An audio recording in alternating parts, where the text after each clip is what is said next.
Alright guys, welcome back into another NBA DFS slate. We're running hot right now. We're coming off 3 straight slates of cash and pretty much dominating. Our average lineup score has been over 325, so that's really nice on both FanDuel and DraftKings. We look to continue that tonight. Now let's start off with the guards. We're going to start with the point guard, Steph Curry. He's priced at over 9K, and so I want to bring that to attention. He definitely can go for over 50 DK points in this matchup, but I'd rather just pay down for D'Angelo Russell, who's proven that anytime he gets some minutes, he's going to go over 50 DK points. It's just a matter of him getting minutes. And then we're going to go down to Lou Williams. Lou Williams had over 45 DK points in his first matchup against the Lakers. I do think more of the same can continue with him, especially with Avery Bradley ruled out. He should see a few more minutes, should be able to get to that 30-minute mark, which makes him more of a safe option tonight. Then we're just going to drop it down low. We're going to go with the cover boy, Shabazz Napier. He's just been playing well. Each of the last 3 games, he keeps getting better. This is as a result of Spencer Dinwiddie being ruled out. I do think Napier's going to continue to hit value with upside to go for 35 DK points tonight. Same can be said for Dennis Smith Jr. He went for 50 DK points in the last game.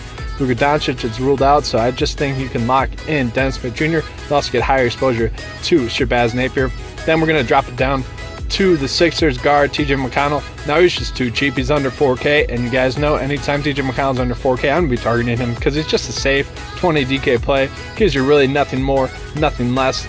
But let's get into another guard that I like. That's going to be Reggie Jackson. He went for over 30 DK points the last time we played the Dallas Mavericks. Dallas Mavericks are just not that good against the guards. I just want to attack Reggie Jackson right now. He's just playing well. So let's just roll with that. He's getting the shots up again, so I don't mind that. Jalen Brunson's a guy that could see value if Doncic is ruled out and, Brunson or Jalen's going to be starting. It's more who is going to be starting in replace of him. Let's get into the shooting guards now. Brandon Ingram's going to be an okay option. I'm going to like him more if Kyle Kuzma is going to be ruled out.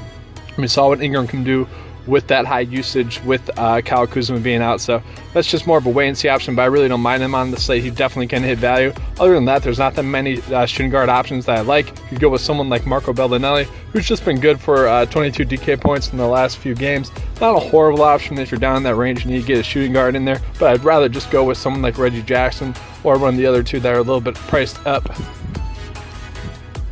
Now I'm just going to go in and show you my 3 favorite guards and kind of how I'm making up my first initial build of the day. It's going to be Shabazz Napier, Reggie Jackson, and Dennis Smith Jr. Now let's get into the forwards and centers on the slate. So I got the 3 guards in there. Let's start off with Giannis Antetokounmpo. Giannis Antetokounmpo is averaging 57 DK points in 2 games against the Toronto Raptors. This is going to be a close game. It's going to be a high-paced game. It's going to be a playoff atmosphere type game. I do think Giannis Antetokounmpo is too cheap, and I like him on this slate. Kawhi Leonard's a guy that's averaging over 50 DK points in the matchup with Milwaukee. In 2 times that he's played them. I think he's going to be a strong option to go over 50 DK points again. That's what he's been averaging the last 10 games, so I really like those 2 on this slate. Then we're going to drop it down to Tobias Harris. He's been averaging 44 DK points per game since Danilo Gallinari has been out. Really like Harris on the slate in what should be a high-paced, high-scoring game, the Battle of LA. I really don't mind Harris on tonight's slate. Now let's go down a little bit lower. There's not that many small forwards I like on the slate. You could go with someone like Jonathan Isaac, though, who has been playing well recently, kind of quietly. He's more of an option just if you're down that 4.4K range left, the last lineup, or last person in your build. It's not a horrible option for you to go with. It's happened to me a few times with my lineup so far. But after that, maybe someone like DFS, Finney Smith, maybe if he's starting, you can go with him. I'm not going to be doing that probably. Let's get into the power forwards that I like. Maxi Kleber is a guy that I think will get more run tonight. Dirk Nowitzki is most likely going to be ruled out tonight just because it's a back end of a back-to-back. In the last game against Detroit, Kleber saw over 20 minutes, and then he had over 20 DK points in that game. So I think more of the same could happen for Kleber again tonight. He's always kind of been a point-per-minute player. Kevon Looney is a guy that's just been tearing it up. He's under 4K somehow. If you want to play him to get some exposure to that Philadelphia Golden State game, not a horrible idea. I am going to be trying to fit him into some of my builds as well. Rondae Hollis-Jefferson's kind of the same option as Kevon Looney. The minutes have been there for RHJ recently, and he's always been a points per minute guy as well. If he gets that 25-minute mark, I do see him going for 30 DK points tonight. Then we go up a little bit higher now. Serge Ibaka, I really like this play. He's averaging over 40 DK points per game against Milwaukee this year. Dating back to when they have met in the playoffs, he's always dominated Milwaukee as well. I really think Serge Ibaka is going to be a strong option tonight. If Kyle Lowry or Kawhi Leonard are ruled out for some reason, I'm locking him. And I'm also going to be locking in Pascal Siakam. Pascal Siakam's averaging over 35 DK points per game against the Bucks and 3 matchups against them this year. So those 2 are really strong options for me on this slate. Now, if you stack Siakam, Serge, and Kawhi Leonard, that should at least give you a base of around 110 DK points.